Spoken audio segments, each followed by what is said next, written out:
This is the Spurscast with your host, Paul Garcia. All right, welcome back to another episode. I will be going solo. I will be discussing the Spurs' roster to begin the season and the season opener on Wednesday when the San Antonio Spurs lost at home to the Charlotte Hornets. Let's jump right into this episode. All right, so the Spurs this week of opening week of basketball, they had to finalize their roster for the start of the season. So here's where the roster currently breaks down. I'm going to go ahead and project this again if you're listening on visual. I mean, if you're watching a visual format. Okay, so two contracts did guarantee. Those are the contracts of Trey Jones and Keita Bates-Diop. Both those players' contracts did guarantee, and so now the Spurs have a full roster with 15 players on guaranteed deals. They also continue to have 2 players on two-way deals, which are Dominic Barlow and Jordan Hall. In order to get this roster down to this number of 15 players on guaranteed deals, the Spurs did have to waive a player this past week, and that player ended up being Joe Wieskamp. I've discussed this at length on the Spurscast with a guest over the last few weeks, and it came down between Joe Wieskamp and Romeo Langford, and we kind of saw the path of why Wieskamp was going to get waived in the preseason and training camp. He really didn't get a lot of minutes in a lot of those games, and then in that finale, Romeo Langford ended up playing in the first quarter. In that last preseason game, and the Joe didn't even get on the floor. So that was like a pretty telling sign there. So Romeo ended up winning that spot out on the roster. As far as the Spurs' financial situation for the rest of this season, they have $30 million in cap space. So again, they have a lot of cap space open right now.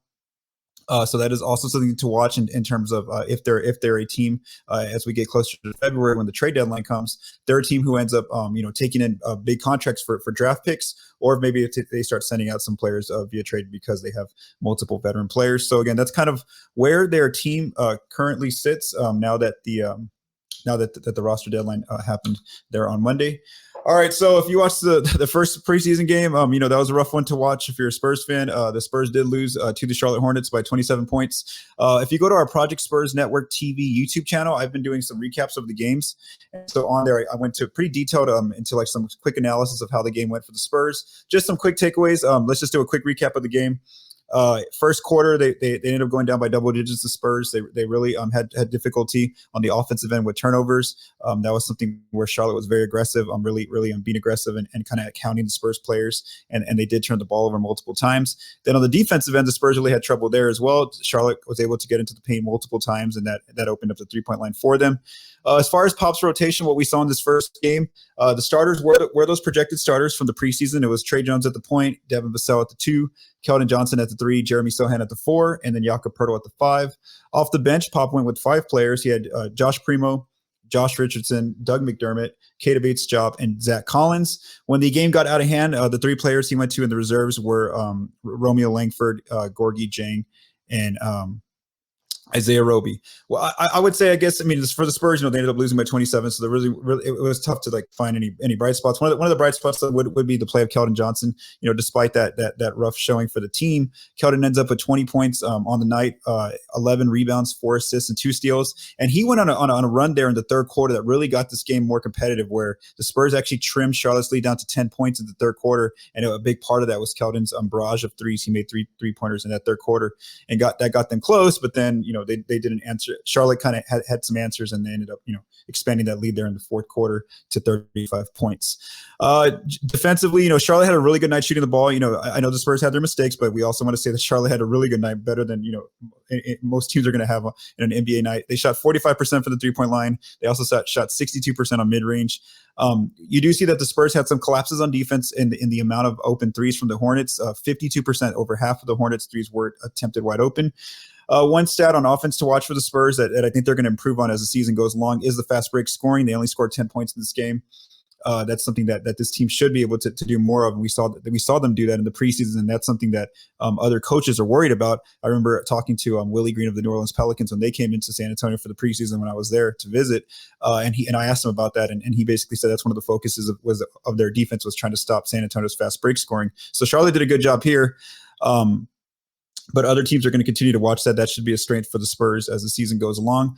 Another thing that's expected, as I've talked about in multiple videos here, is the turnovers. Again, young players who are getting more responsibility such as Devin Vassell, such as Jakob Poeltl, Josh Primo. All these young players are now having to initiate the offense. They're having to do more with the ball in their hands and create for themselves and others. Even veteran players like Jakob Poeltl, he's learning how to adjust to his new teammates, build chemistry. He talked about in an interview where he said that he and DeJounte Murray had like a really good cohesion in terms of that pick and roll, the way they were able to, DeJounte could find him in those pocket passes. And so now, there's no longer like one ball dominant player on this team to really, run the offense like DeJounte was able to do, that all-star level player. So Jakob's having to basically figure out, how do I mesh with, Devin Vassell running pick and roll? How do I mesh with Keldon Johnson dribble handoffs, like Josh Primo pick and roll, Trey Jones pick and rolls, those kind of things. So Jakob's having to figure out things on his, with multiple players, whereas he and DeJounte were a pretty good 1-2 punch there in the pick and roll last season.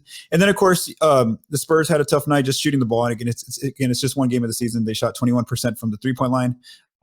And so that was a part where they really struggled to shoot the ball. And that shouldn't, it's going to be based on the preseason data. Again, you don't want to put too much into those numbers, but they weren't that bad, a 21% shooting team from three. So that will improve as the season goes along. One thing I do want to show, I'm not going to go, dig into stats specifically, like for like the team shooting and all that thing and all those things, like, and where the players shot from. Because again, it's just one game. We're going to wait till about 5 to 15 games to get a good sample size here. Well, actually 10 to 15 games. Anyway, one stat though that I do want to look at and is just showing that this is a pretty good stat that shows you exactly how much more responsibility these young players are now having to do on the offensive end, with DeJounte Murray gone, and also like with the second leading ball handler last year, Derek White, before he got traded, gone as well. So as we see here, these are the drives numbers. So the NBA tracks drives for the players in this opening game against Charlotte.